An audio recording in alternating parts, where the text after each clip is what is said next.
ဒီနေ့အိမ်ကိုစီရီနဲ့ဆိုလာနေမှာဖြစ်တဲ့အတွက်ဟင်းလေးနဲ့အခက်မဲ့ဆိုတာပြောပြမယ်နော်အဲ့တော့ပထမဦးဆုံးသင်တို့ကအိမ်မှာဟင်းလေးဟင်းရွက်တွေကိုအရင်ဦးဆုံး blanch လုပ်တာကိုပြပြမယ်နော် blanch လုပ်မှာဖြစ်တယ် blanch လုပ်မှာဖြစ်တဲ့အတွက်အရင်ဦးဆုံး blanch လုပ်ဖို့ဆိုလို့ရှိရင်ရင်နွေးဦးတက်ထားရမယ်ရင်နွေးဦးထဲမှာစားထည့်ထားရမယ်စားထည့်ထားပြီးသွားလို့ရှိရင်ရင်နွေးစုလာပြီးဆိုတာနဲ့ကိုသုံးမဲ့ဟင်းလေးဟင်းရွက်တီအလိုက်ချိန်ကြချိန်ကိုပွားထားပြီးတော့ blanch လုပ်ရမှာဖြစ်တယ်တစ်ဖက်မှာလည်းအစင်စင်ရေခဲရေထားပြီးထားရမှာဖြစ်ပါတယ်ရေခဲရေစလုံးထားပြီးထားရမယ်သင်တို့ဒီနိုင်ငံမှာကျတော့ရေခဲရေဒီတိုင်းတက်လုံးဆရာမလို့ငွေရောမူရောဆောင်းရော12ရာသီလုံးကလုံးဝတဘာဝရေရအောင်ရေခဲရေကဲ့သို့အေးဆက်နေဖြစ်တဲ့အတွက်ဒီတိုင်းပဲပေါ့နော်ဒီတက်မှထက်ကနေပြီးတော့ပဲဒါကရေကိုသုံးရတယ်ပေါ့နော်ဆိုတော့အရင်ဆုံး blanching လုပ်တဲ့အခါမှာရေ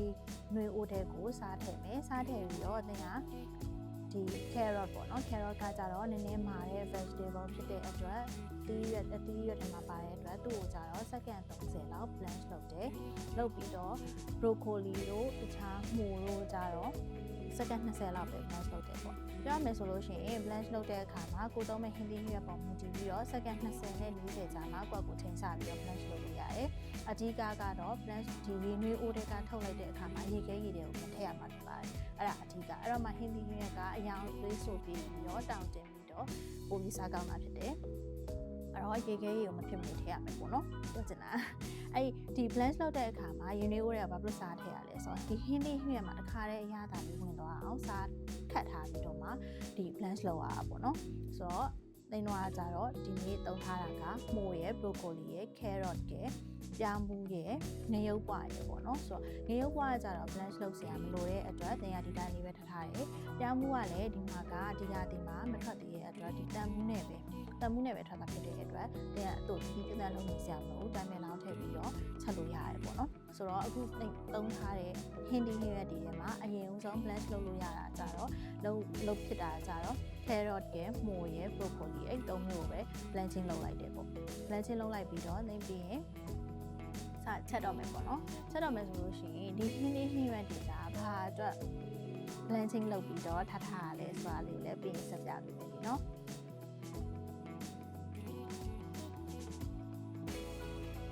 နောက်တစ်ခုအနေနဲ့ဟင်းညိုချက်ပေါ့နော်အဲ့တော့ခုနဟင်းလေးရွက်တွေကို blanching လုပ်ထားတဲ့အပြင်ကတဘာဝအချိုအဲ့အချိုရည်နဲ့ရင်းနှီးတွေကိုပြလိုက်တယ်ရင်းနှီးကကြတော့ပိုလိုတလို့အကြီးသေးကောက်ကိုချွေထားပြီးတော့လို့ရှိရင်ခုန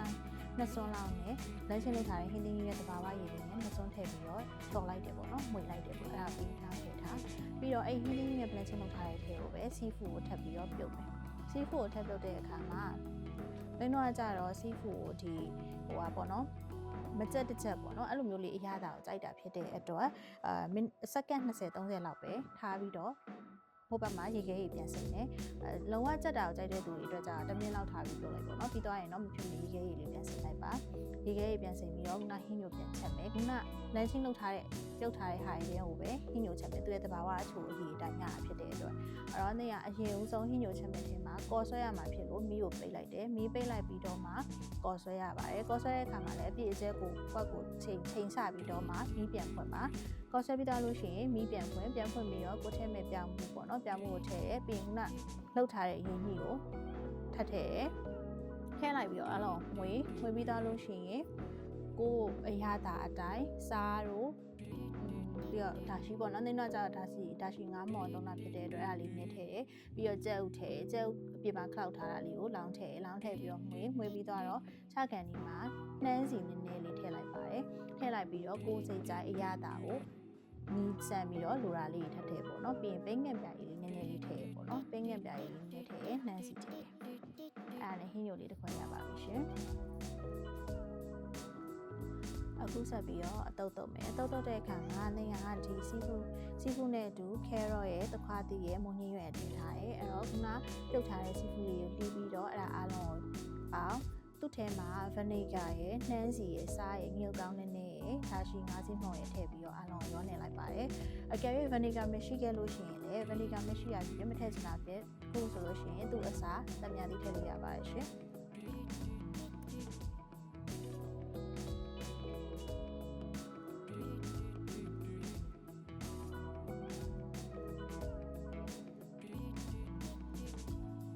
အခုတရုတ်ဟင်းညာချက်မှာဖြစ်တဲ့အတွက်ဒဲအိုးကိုဒီမှာ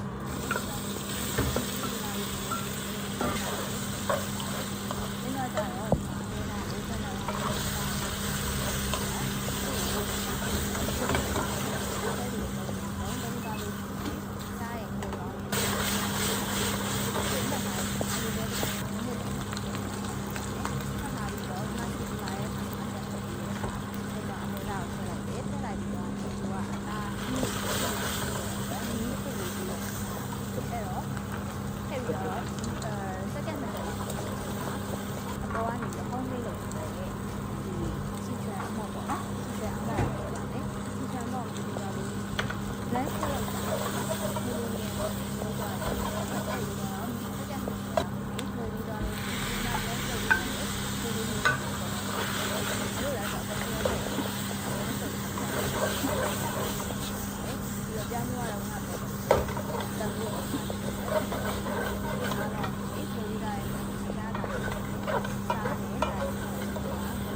Thank you for watching.